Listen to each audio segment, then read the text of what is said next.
My rank was sergeant. I was in the infantry. My name is Rafael Rios.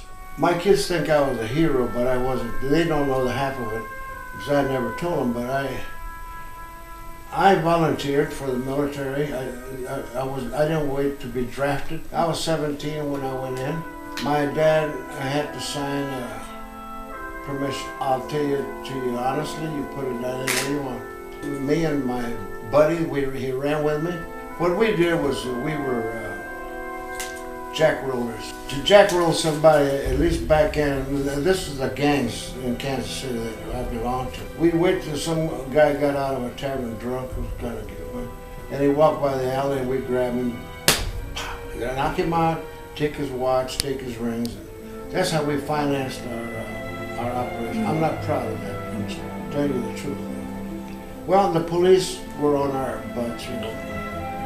And so I can still see the judge looking down from the bench after the umpteenth time. And he says, you and your friend get the hell out of Kansas City. Join the service and get out of here, or I'm gonna put you guys away for you. All the recruiters had their officers. So we went from the Army, we joined the Army, we joined the Navy, we joined the Marine Corps, we joined the Air Force. And as it turned out, the Army called us first. So I was in basic training already when I got my letter to report to the Marine Corps for induction. I was already in. Marine Corps, private first class. I was drafted, but I went down to Jefferson Barracks. That's where they sent us from Iowa at St. Louis to be drafted. And when I was in the lineup, why, I didn't want to go in the Army, and of course that's where most of them were going. And the officer in charge, he made an announcement when I was in the lineup. He says, the Marine Corps is taking some draftees now. So I thought, oh boy, I didn't want to go in the Army. So when I got up there, he says, what branch do you want? And I says, Marine Corps. Okay, you're going. Jesse Smith, PFC, 3rd Army, Quartermaster, 260. I went to Fort Benning, that's right. And from Fort Benning to Camp Swift out of Austin, Texas. And from there with Louisiana, we was all down through Louisiana. Clifford A. Miller, and I was with the 102nd Infantry Division. And one time I was a sergeant. I never did talk to him about it. I kind of feel sorry that I didn't go, you know, talk to my son about it and my daughter. It was with General Patton. Patton's out at the 3rd Army. I went in November of 43, you know. 10 weeks later, I was in Germany. They didn't give us much training. We didn't have time. They needed all the bodies they could get over there. Joe Cundy, 5th Air Force, Staff Sergeant.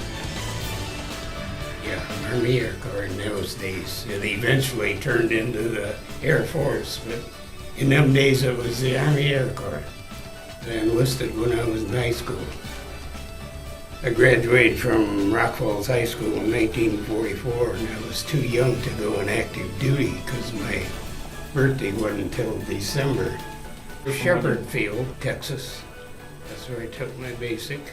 And from there, I had ideas of being a cadet, but while I was at Shepherd Field, they called us all into a hangar one day and say, sorry boys, there's no more cadets. So then they had all us guys there, what are you gonna do with them, you know? So they sent me up to Chinook Field here in Illinois, and I became a parachute rigger. In other words, I could pack parachutes. Vernon Schnitzmeyer. I was in the infantry, 45th Division, 179th Infantry, drafted in 1943. European theater, I took my basic training at Camp Walters in Texas. And my induction center, of course, was the old Camp Grant in Rockford. From there, I went to Newport News, Virginia, port of embarkation, destination, Oran, North Africa. From there, I went as a replacement across the Mediterranean to Anzio beachhead. I spent the winter there, a miserable winter, I might add, because we had to live in foxholes, because the Germans had the high ground. I was working at a filling station, and we had a young man. Well, he wasn't young, but we had a veteran from World War I. He said if it was me and had it all to do over with, he said I would go into the service and not be drafted. He says, now if you go ahead and enlist, well then you have the choice to pick where you want to go.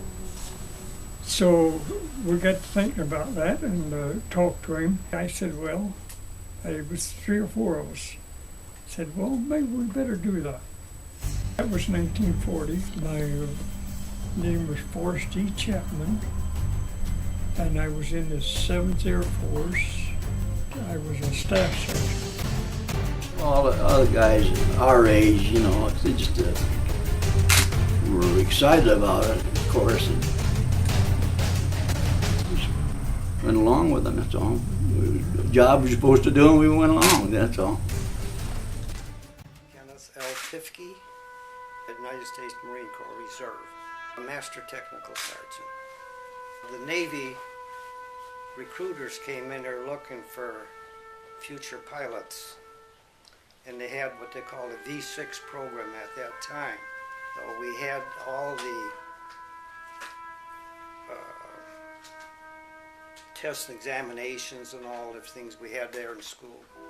And then when I graduated that same year, in 23rd of June, 1942, we then went down to the old Board of Trade building in Chicago, and that's where we took the physical examinations.